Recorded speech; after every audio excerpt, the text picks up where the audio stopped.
네, 안녕하십니까. 아라캐스트의 윤성민입니다. 네, 안녕하세요. 아라캐스트의 이세근 세무사입니다. 네, 오늘은 사실 저거 이제 컨설팅을 하면서 가장 중요하게 생각하는 말 중에 하나가 이제 피터 드러커가 한 말인데, 측정할 수 없으면 경영할 수 없다.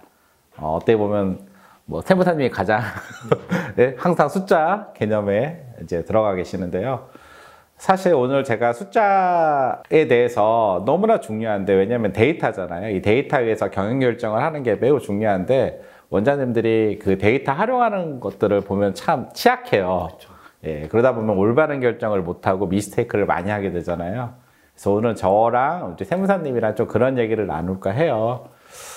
제가 처음에 이제 저희 쪽은 이제 경영전략 컨설팅을 많이 하다 보니까 경영전략 컨설팅 할 때 가장 이제 기본적으로 처음 하는 게 사실 그 재무제표에 대한 분석입니다. 재무제표를 분석해서 이 병원의 현재 그 재무 사항들을 분석하는 일인데, 문제는 재무제표는 다들 받아보는데 이제 이 재무제표를 보는 게 중요한 게 아니라 해석하는 게 중요한 것 같아요.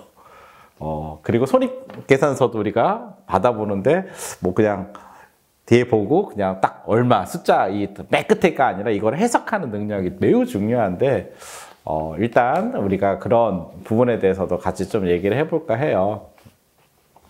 그리고 최근에 제가 좀 궁금한 것도 물어보면은, 저희가 최근에 종합병원 이제 전략을 짤 때 진료과별로 그 손익률 분석을 한 적이 있는데 너무 어렵더라고요, 사실.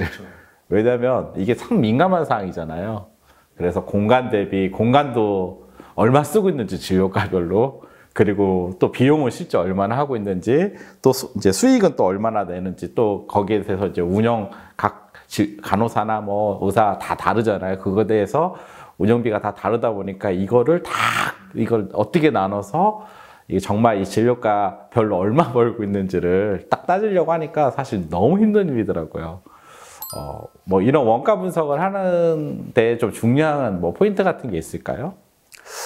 원가 분석은 사실 여러 가지 좀 사실 요즘에 이제 그 분석적인 방법들은 좀 있어요. 근데 이제 가장 이게 그래도 최근에 선진화된 방법이라고 하는 게 사실 이게 활동원가 분석이라고, ABC 분석이라고 활동원가 분석이라고 하는데, 보통 이제 현대자동차나 보통 제가 예전에 기업에 있을 때 뭐 포스코나 이런 데 같은 경우에는 활동원가 분석이라고 해서 그 사실 이제 그런 것들을 하려면 사실 쉽지는 않습니다. 왜냐면은 그런 모든 기업에 참여, 그 요직에 있는 분들이 다 참여해야 돼요. 그래서 내가 이 업무를 볼 때 활동들을 다 분류해야 됩니다. 뭐 이렇게 내 어떤 하루에 이제 출근해가지고 어떤 활동들을 하는 거에 있어서 비중치를 다 두고 해서 그냥 단순하게 그냥 요번에 밥을 사 먹었고 이 사람 저 사람 밥을 사 먹고 전력비를 얼마 썼고로 그냥 그런 계정감으로 집계 하는 것이 아니라, 그래서 어떤 활동별로 어느 정도의 이런 원가가 집계 되는지를 사실 선진화된 방법에서는 그렇게가 집계가 돼야 나중에 어떻게 원가를 절감할 수 있는지를 사실 더 효율적으로 할 수 있는 부분이긴 한데, 사실 일반 의원이나 이런 뭐 사실 큰 병원급 아니고서 사실 그렇게까지 하기는 사실 힘든 부분이 좀 있을 것 같고요. 그냥 우리 약간 뭐 일반 병원의 이제 동네 병원 의원급들 같은 경우에는 그 회계사나 세무사가 이제 하는 그런 이제 손익계산서의 그 각각의 계정 과목들로 사실 그걸 각각 이제 원가라고 보고, 그것들이 이제 매출액 대비해서 어느 정도 이제 비율을 차지하고 있는지 그런 걸 통해서, 아니면 이제 재무상태표와 손익계산서 상의 여러 항목들을 서로 이제 교차해봐서 나눠보고 하는 것들이 사실 재무 분석이거든요.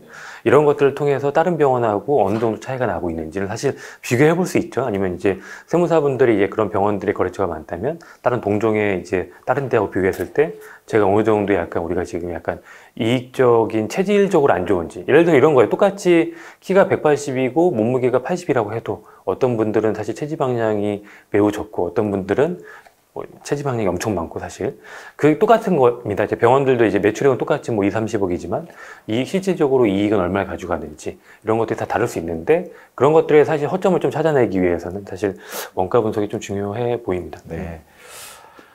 저희도 이제 분석해서 줬다가, 이게 사실 뭐 진료과별로 수익률을 매겼으니까 되게 민감한 사항이라서, 뭐 저기는 사실 장비가 뭐 몇십억짜리 쓰는데 이게 안 맞다, 막 그만큼 이제 어려운 거지. ABC 원가 분석을 한다고 해도 여러 반영에 대한 요소들이 너무 많더라고요. 그래가지고 야 이렇게 하려면 제가 한 10년은 걸릴 것 같습니다라고 한 적이 있는데 네, 원가 분석은 정말 어렵습니다. 네.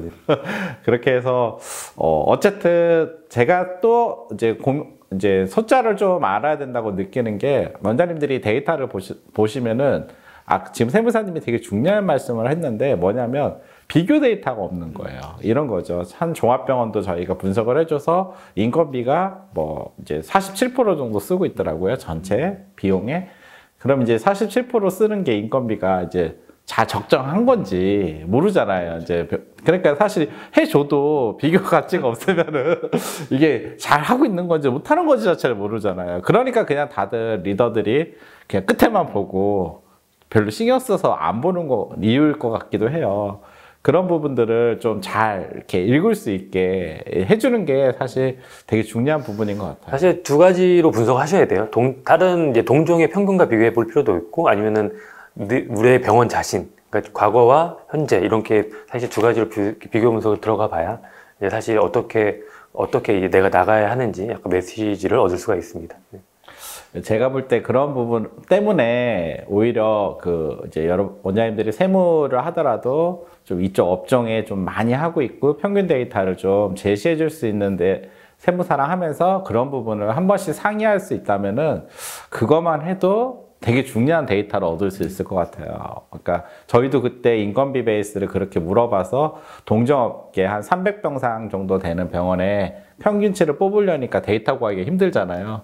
사실 많은 방법을 써서 그 데이터 평균치를 좀 구해서 어느 정도 좀 부족하다, 뭐 더 쓰고 있다. 그래서 미래에는 좀 이런 부분을 이렇게 조정할 필요가 있겠다라고 저희도 제시한 적이 있는데 이 비교 수치를 찾는다는 게 참 어려운 것 같아요. 근데 그런 부분이 사실 되게 중요하기 때문에 그런 거를 좀 더 그래도 자문해 줄 수 있는 좀 많은 데이터를 그래도 하고 있는 세무사님을 통해서 좀 그런 데이터를 얻는 게 저는 중요하다는 생각을 합니다.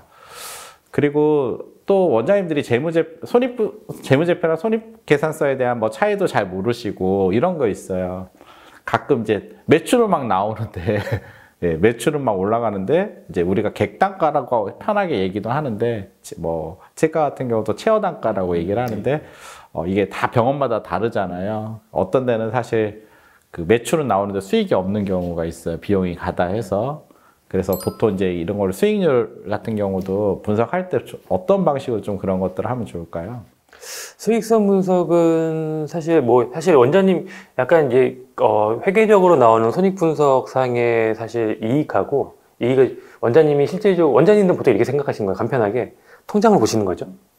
통장을 보시면 통장에 남는 게 없어요. 근데 이 세무사를 보면은 요번에 이익은 1억입니다. 이익입니다. 이렇게 나오면 사실 원장님들은 사실 괴리가 있는 거예요. 근데 그건 사실 그런 차이는 그냥 사실 솔직히 말씀드리면 재무제표에 대한 이해가 부족하기 때문에 그럴 수밖에 없습니다. 왜냐하면 손익계산서는 현금 흐름을 보여주는 게 아닙니다. 이게 회계적인 그런 원칙에 의해서 매출과 이익이 나오고 물론 이제 이익이 나오는 건데 물론 장기적 계속기업이라고 가정했을 때 뭐 10년, 20년 이렇게 장기적으로 봤을 때는 지금 원장님하고 통장 수익과 이 손익계산서 수익과 이 현금 흐름과의 갭은 어느 정도 맞춰지겠죠. 근데 이제 매해 이렇게 사실 좀 다를 수밖에 없는 부분이에요. 그래서 이제 어쨌든 저희가 말씀드리는 수익은 그래서 두 가지로 말씀드릴 수는 있어요. 손익계산서에 나온 이제 수익 그 계산 방식에 대해서 말씀드리면서 이 정도 이익이 나오는 거하고 그럼 원장님 통장은 이 금액인데 이게 왜 차이가 나야지 원장님 방식 현금 흐름 방식 입금 방식의 수익은 이 정도인데 이게 어느 정도 왜 갭이 생기는지에 대해서 말씀드리면 그 이제 두 가지 방법의 수익을 구하는 거에 대해서 이 간격을 좀 좁힐 수는 있는 거죠. 네. 보통 저는 이제 경영적으로 얘기를 하다 보니까 그 인당 사실 이제 그 생산성 같은 경우 있잖아요. 그리고 이제 소개 환자 발생률 이런 숫자들 이제 제가 좀 경영적으로 중요시 생각하는 것들 아까처럼 뭐 그 체어당 객단가 왜냐면 그런 거를 효율적으로 어떻게 만들지에 대해서 계속 고민하는 게 경영이거든요. 예. 근데 이제 그런 데이터 자체를 숫자를 안 보시면은, 이제 목표가 안 생기는 거죠. 왜냐면, 목표라는 게 사실 아까 제가 처음에 얘기한 것처럼 숫자로 보일 때 좀 더 갈 수 있는데, 아예 그런 데이터 자체가 없고, 또 숫자를 잘못 따르는 경우가 되게 많아요. 이런 소개율 같은 경우도, 이제 기준점을 어디에 두냐에 따라, 우리가 이번 달에 새로 생긴 신한 환자, 뭐 새로 온 환자들 100명 중에 보니까 70명이 소개 환자로 왔다.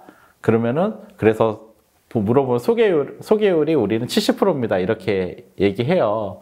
그런데 실제 뭐 10명 왔는데 7명에서 70% 수도 있고, 문제는 전체 고객들이 실제 얼마나 기간 내에 소개해 줬는지. 그래서 저희가 이 숫자의 오류라고 하는데, 우리가 30%씩만, 온 고객이 30%씩만 소개를 해줘도 어떤 일이 발생하냐면, 그 다음에 100명, 140명이 되고, 이게 복리처럼 커지잖아요.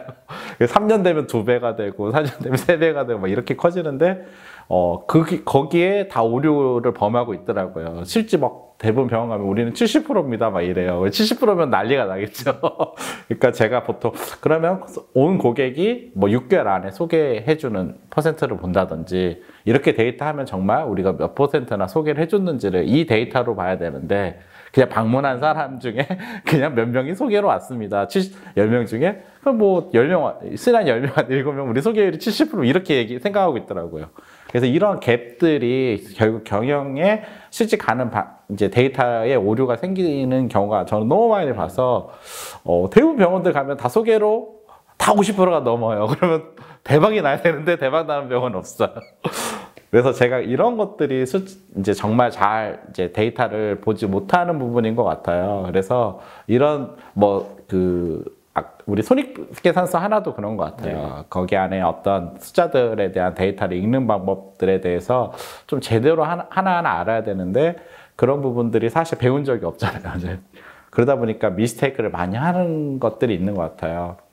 세무사님 볼 때 좀 많이 하는 것들은 또 어떤 것들이 있을까요? 그러니까 지금 뭐 그런 미스테이크를 하는 게 사실 이제 원장님들도 약간 이제 사실 진료를 보면서 약간 이것까지 좀 사실 관심을 갖기에는 힘드실 수도 있고, 시간적으로.